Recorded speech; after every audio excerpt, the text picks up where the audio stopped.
ఇవన్నీ నిలబెట్టుకోవాల్సి వస్తుంది అని వాళ్ళు కూడా అనుకోలే. నోటికి ఎంత వస్తుందో చెప్పుకుంటా పోయి బస్సు ఫ్రీ, బంగారం ఫ్రీ, ఇది ఫ్రీ, అది ఫ్రీ, నువ్వు ఏది పడితే అది ఫ్రీ అనుకుంటా వరులుకుంటా పోయినరు.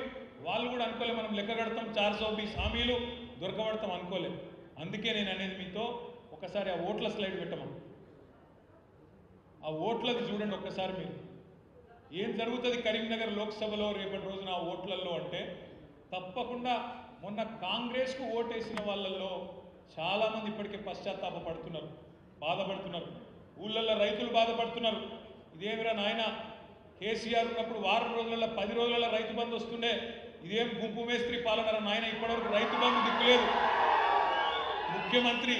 ముఖ్యమంత్రి పదవి చేయడానికి అనుభవం ఉందా అంటే ఏమన్నాడు రేవంత్ రెడ్డి గారు, ఏ గదేం పదవిగా గుంపు మేస్త్రి లెక్క, ఒకడు సున్నం కొడతాడు, ఒకడు సిమెంట్ వేస్తాడు, నేను గిట్ల అంటే అయిపోతుంది అన్నాడు.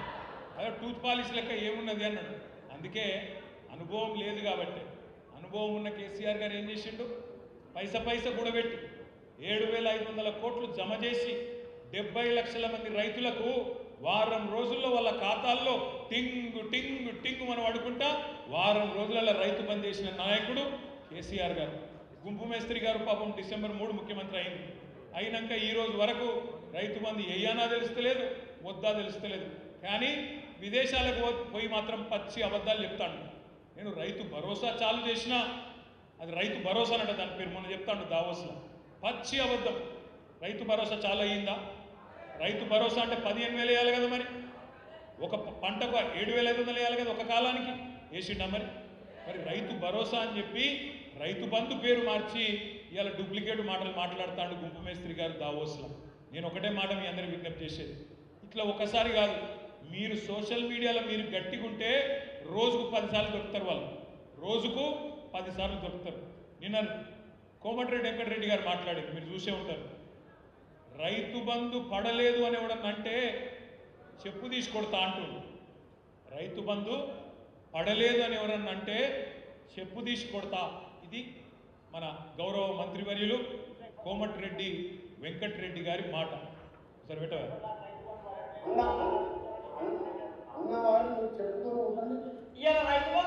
కాంగ్రెస్ ప్రచార కమిటీ అధ్యక్షుడు మల్లన్న ఇద్దరు కూడా ఏమంటారు, చెప్పు తీసి కొడతాము రైతు బంధు పడలేదంటే అంటుంది.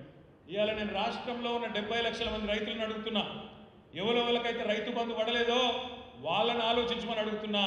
వీళ్ళని ఏ చెప్పుతోని కొట్టాలి, రైతు బంధు ఏ వాళ్ళని ఆలోచించమని అడుగుతున్నా. చెప్పుతోని కొడతారా, ఓటుతోని కొడతారా, మీ ఇష్టం. చెప్పుతోని కొడతారా, ఓటుతోని కొడతారా, ఈ ప్రభుత్వాన్ని మీ ఇష్టం. కేసీఆర్ ఉన్నప్పుడు వారం రోజులు వేసిండెట్లా, వీళ్ళకు 2-3 నెలలైనా ఎందుకు వేయలేదు ఆలోచించమని చెప్పి నేను కోరుతున్నా. రైతులు ఆల్రెడీ మంట మీద ఉన్నారు. క్వింటాల్కి 500 బోనస్ అన్నాడు, ఇచ్చిండా? రేపు ఇస్తాడా? ఏప్రిల్లో ఇవ్వకపోతే రైతులు ఊకుంటారా? సీరి సిద్ధ గట్టరు. 500 బోనస్ క్వింటాల్కు, మర్చిపోవద్దు తమ్ముళ్ళు, 500 బోనస్ ఇచ్చి తీరాలి. ఇవ్వకపోతే వాళ్ళ తరపున మనమే గర్జించాలి, మనమే యాద్ చేయాలి. 2 లక్షల రుణమాఫీ అన్నాడు డిసెంబర్ 9 నాడు, సోనియమ్మ జన్మదినం. 2 లక్షల రుణమాఫీ. రైతులు మీరు పోయి ఉరికి తెచ్చుకోండి.